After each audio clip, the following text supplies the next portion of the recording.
کی گئی، اغوا کیا ان کرمنلز نے جن کو سرپرستی حاصل ہے، وہ سرپرستی حاصل ہے ان کو پیپلز پارٹی کے ایم پی میر طارق کی، جو اس وقت مگرمچھ کے آنسو بہانے وہاں گیا ہوا ہے۔ اگر اس کے حلقے کے لوگ تھے، فوری طور پہ ریکور کرانا چاہیے تھا، پہنچنا چاہیے تھا اس وقت جب بچیوں کے ساتھ زیادتی ہو رہی تھی، جب ہوا کی بیٹیاں لٹ رہی تھی، اس وقت پیپلز پارٹی کے میر صاحبان کو جانا چاہیے تھا، اس وقت سندھ حکومت کو ایکشن میں آنا چاہیے تھا،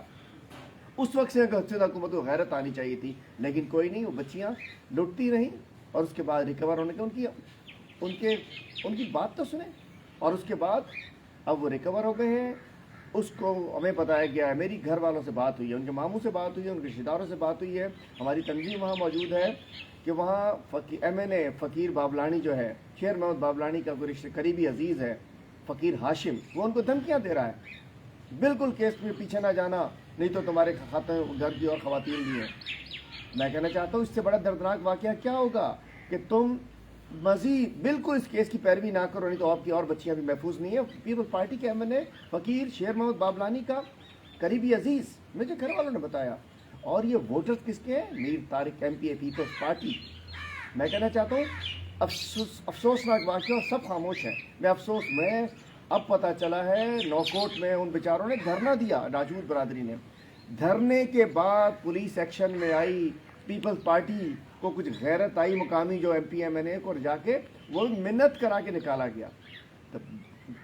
بہت افسوسناک واقعہ ہے، بچیوں کے ساتھ پسند کی شادی کے صلے میں، اس کے بدلے میں جنگل کے قانون کی طرح، چونکہ پتہ تھا کوئی نہیں پکڑے گا انہیں پتہ تھا کوئی نہیں روکے گا، پیپلز پارٹی کے لوگ ہیں، سرکار کے لوگ ہیں، سائن کی سرکار کے لوگ ہیں، اور یہ بڑا افسوسناک واقعہ ہوا ہے۔ نوکوٹ میرپور خاص کے اندر اس کو ہم سمجھتے ہیں کہ ان کو دہشت گردی کی دفعہ لگنی چاہیے،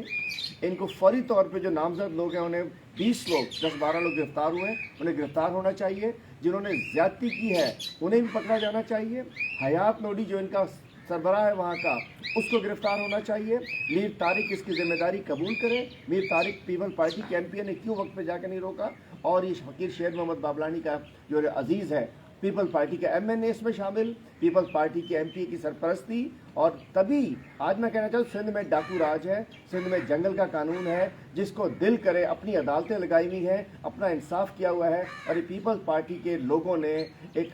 معصوم 2 بچیوں کو ان کے گھروں سے زبردستی اغوا کر کے ان سے زیادتی کی ہے۔ میں آئی جی سندھ سے کہتا ہوں کہ فوری طور پہ تمام لوگوں کو گرفتار کیا جائے، یہ دہشت گردی کا واقعہ ہے، اس میں دہشت گردی لگائی جائے، اور وزیر بلاول زرداری سے کہتا ہوں کہ تمہارا جو ایم این اے ہے، وہ جو ان کو سب دھمکیاں دے رہا ہے، اس کے خلاف ایکشن لو، اور جو ایم پی اے ہے جس کی ذمہ داری تھی کہ جب یہ لڑکیاں اغوا ہوئیں ان کے خلاف کارروائی ہوتی تو اس کو میں کہنا چاہوں اس کے خلاف ایکشن ہونا چاہیے۔ اور میں کہہ رہا ہوں اینٹی ریپ بل کی مخالفت کرتے ہو، پیپلز پارٹی اینٹی ریپ بل کی مخالفت کرتی ہے، اس لیے کہ بڑی تعداد ریپسٹ کی ان کے اندر موجود ہے، اور میں کہنا چاہتا ہوں یہ لوگ جس انداز سے قانون ہاتھ میں لیا گیا، جس انداز سے ان بچیوں کے ساتھ زیادتی کی گئی، میں کہتا ہوں فوری طور پہ، میں ابھی نکل رہا تھا کراچی سے، لیکن چونکہ ٹائم بہت زیادہ ہو گیا تھا، ہماری تنظیمی ساتھی وہاں پہنچے ہیں، میں خود وہاں جاؤں گا، اور ہم ان کے ساتھ ہمیں جو کچھ کرنا پڑے ہم انشاءاللہ اس ٹیم کی آواز اٹھائیں گے، اور یہ دونوں بچیاں لاوارث نہیں ہیں، یہ سب لوگ لاوارث نہیں ہیں، نوکوٹ والے لاوارث نہیں ہیں، اور اس کو فوری طور پہ تمام لوگوں کو گرفتار کیا جائے، اور جو ان کی سرپرست ہے پیپلز پارٹی کے پارلیمنٹیرین ان کے خلاف کارروائی کی جائے۔